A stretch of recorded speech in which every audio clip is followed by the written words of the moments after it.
Დარღვეული თანკბილვა, ყბის სახის ასიმეტრია, ყბის ტკაცუნი, ღამით ძილში კბილების კრაჭუმი, კისრის კუნთების დაძაბულობა და დაძაბულობით გამოწვეული თავის ტკივილი. რა კავშირი აქვს ამ სიმპტომებს კისრის პირველი მალის ატლასის არასწორ პოზიციასთან? თუ კისრის პირველი მალა ატლასი არასწორ პოზიციაშია, ეს იწვევს თავის ქალის და ყბის ძვლების მდებარეობის შეცვლას, რაც თავის მხრივ არასწორი თანკბილვის მიზეზი ხდება.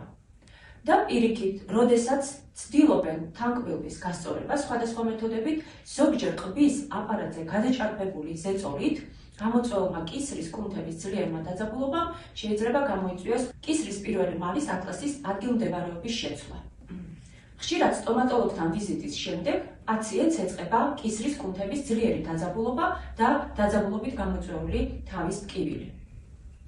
თუ თქვენ ან თქვენ შვილებს გაქვთ მსგავსი პრობლემები, გირჩევთ აუცილებლად შეამოწმოთ თქვენი ატლასის პოზიცია. გამოსავალი საბედნიეროდ არსებობს.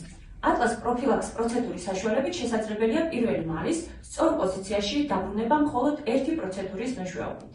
ეს არის ეფექტური და აბსოლუტურად უსაფრთხო ტექნიკა. არანაირი ძალისმიერი ზემოქმედება, მხოლოდ კისრის კუნთების ვიბრაციული მასაჟი. ატლასის კორექციის შემდეგ ხდება სიმეტრიის და ბალანსის აღდგენა, რაც დადებითად მოქმედებს ირგვლივ მდებარე ძვლებსა და კუნთებზე.